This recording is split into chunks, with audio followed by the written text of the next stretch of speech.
Шерзаттың әкесіне уголовное дело тігіліп жатыр екен. 15 сутка аздай. Менің ойымша бұл өте қатал жаза деп ойлаймын. Кішкене мейірімдірек болу керек, достар. Құрметті сот мырза. Баласын жоғалтты. Туған баласын. Енді өзіңізді сол адамның орнына қойып көріңізші, туған баласын өлтіріп кетті, пышақтап. Кейін туған інісін жоғалтты, свидетель, кстати.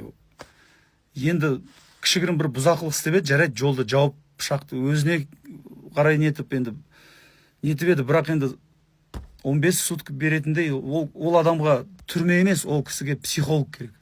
Психологпен отырып жұмыс істеу керек. Себебі ол состояние эффекта істелінген нәрсе, өзін өзі ұстай алмай ана жерде әпкесін тіпті обал. Әпкесін неге депортациялап жатыр?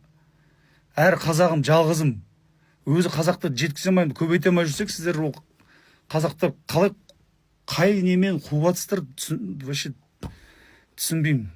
Құрметті Тоқаев мырза, құрметті МВД-нің бастығы, құрметті бас прокурор республикамыздың, осы істі районный соттан шығарып, облыстық сотта қайта қарап, қайта үкім шығаруларыңызды сұраймын. Себебі бұл талғарға қазір тек қана мен емес, бүкіл Қазақстан үңіліп отыр қазір.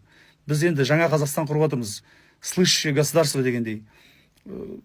Қазір бүкіл Қазақстан жылап жатыр, шыны керек, жылап жатыр, зарлап жатыр. Ағаларымыз осы істі қайта қарап, Шерзаттың әкесін босатуыңызды сұраймын. Психологқа ол кісіні жіберуді сұраймын, және де әпкесін депортацияламай осы Қазақстанда қалдыруды сұраймын. Мейірімді болайық, кешірімді болайық. Ешкім ештеңке жарайды, боқтаған шығар, бірдеңе істеген шығар, бірақ ешкім одан зардап шеккен жоқ, ешкімнің қолы сынған жоқ, ешкім ештеңе болған жоқ. Бұл іске